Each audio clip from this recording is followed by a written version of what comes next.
আসসালামু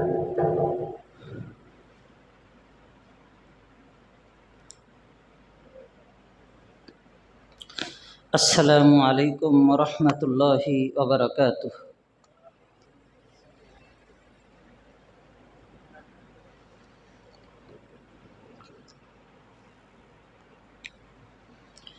আলহামদুলিল্লাহ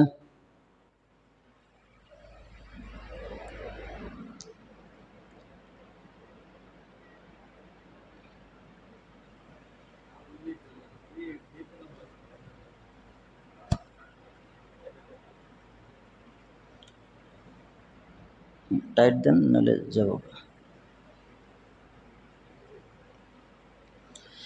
আলহামদুলিল্লাহ নাহমাদুহু ওয়া নাস্তাঈনুহু ওয়া নাস্তাগফিরুহ ওয়া নাউযু বিল্লাহি মিন শুরুরি আনফুসিনা ওয়া মিন সাইয়্যাতি আ'মালিনা।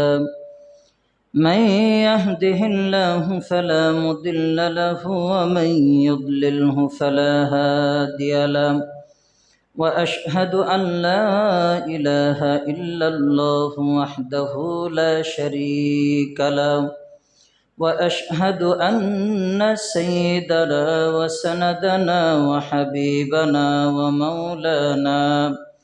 ومولانا محمدا عبده ورسوله الذي أرسله كافة للناس بشيرا ونذيرا وداعيا إلى الله بإذنه وسراجا وقمرا منيرا. إن الله وملائكته يصلون على النبي يا أيها الذين آمنوا صلوا عليه وسلموا تسليما. সকলেই জবান খুলে দরুদ ইব্রাহিম পড়ি। اللهم صل على محمد وعلى آل محمد كما صليت على إبراهيم وعلى آل إبراهيم إنك حميد مجيد. اللهم بارك على محمد وعلى آل محمد كما باركت على إبراهيم وعلى آل إبراهيم إنك حميد مجيد. সমস্ত প্রশংসা মহান আল্লাহ জাল্লা শানুহুর দরবারে, যেই মহান রব্বে করিম আমাকে আপনাকে সুস্থতার সাথে নেক হায়াত দান করেছেন। মহান রবের গোলামি করবার উদ্দেশ্যে আল্লাহ তাআলার ঘর মসজিদে আসার এবং বসার জন্য তৌফিক এনায়েত করেছেন। ওই মহান রবের আলিশান দরবারে দিল থেকে জবান খুলে একবার কালিমাতুশ শুকুর আদায় করি, বলি আলহামদুলিল্লাহ। একবার আলহামদুলিল্লাহ বললাম তো সমস্ত প্রশংসা আল্লাহর জন্যই করলাম। এই বাক্যটা খুবই গুরুত্বপূর্ণ একটা বাক্য। আর আল্লাহ এই শুকরিয়ার ব্যাপারে কোরআনে কারীমের মধ্যে কি বলেন? وَإِذْ تَأَذَّنَ رَبُّكُمْ لَئِن شَكَرْتُمْ لَأَزِيدَنَّكُمْ وَلَئِن كَفَرْتُمْ إِنَّ عَذَابِي لَشَدِيدٌ। আল্লাহ রাব্বুল আলামিন কোরআনে কারীমের মধ্যে বলেন, ও দুনিয়ার মানুষেরা রে, যদি তোমরা আমি রবের নিয়ামতের শুকরিয়া আদায় করো, যদি তোমরা আমি রবের নিয়ামতের শুকরিয়া আদায় করো, তাইলে আমি রব্বুল আলামিন প্রতিটা নিয়ামত তোমার জন্য বান্দা আমি বৃদ্ধি করে দেব। বলেন সুবহানাল্লাহ। একবার সুবহানাল্লাহ বলেন। একবার সুবহানাল্লাহ বলার কারণে আল্লাহ রব্বুল আলামিন এই 10 দুনিয়া সমপরিমাণ এক জায়গায় করলে যা হবে, একবার সুবহানাল্লাহ বললে এই সমপরিমাণ সব আল্লাহ তাআলা আমাদের সকলের আমলনামায় দিবেন। শুধু এতটুকুই নয়, বলতেছিলাম আল্লাহ কোরআনে কারিমে বলেন, ওয়াইদ তাআযানা রাব্বুকুম লাইন শাকারতুম লাযীদান্নাকুম। বান্দা, যদি তোমরা আমার নেয়ামতের শুকরিয়া আদায় করো, আমি রব্বুল আলামিন তোমার নেয়ামতকে আরো বৃদ্ধি করে দেব। আর যদি তুমি নেয়ামতের নাশুকুরকারী হও, নেয়ামত পাইলা কিন্তু নেয়ামতের শুকরিয়া আদায় করলে না, ওয়ালা ইন কাফারতুম ইন্না আযাবি লাশাদীদ।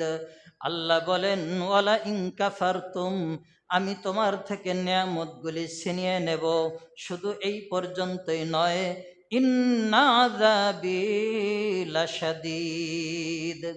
আরবি গ্রামার অনুযায়ী, আরবি ভাষার যেই শব্দের মধ্যে ইন্না শব্দ ব্যবহার হয়, এই ইন্না শব্দ ব্যবহার করা হয় একমাত্র এই কারণে, যিনি বক্তব্য দেন ওই বক্তার বক্তব্যকে জোরদার করার জন্য এবং কঠিন সতর্কবাণী দেওয়ার জন্য, বক্তব্যটা যে রাইট এবং সহি এটা বোঝানোর জন্য ইন্না শব্দ ব্যবহার করা হয়।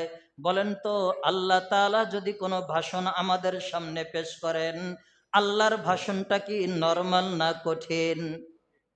আল্লাহর ভাষণ কি দুর্বল না সবল?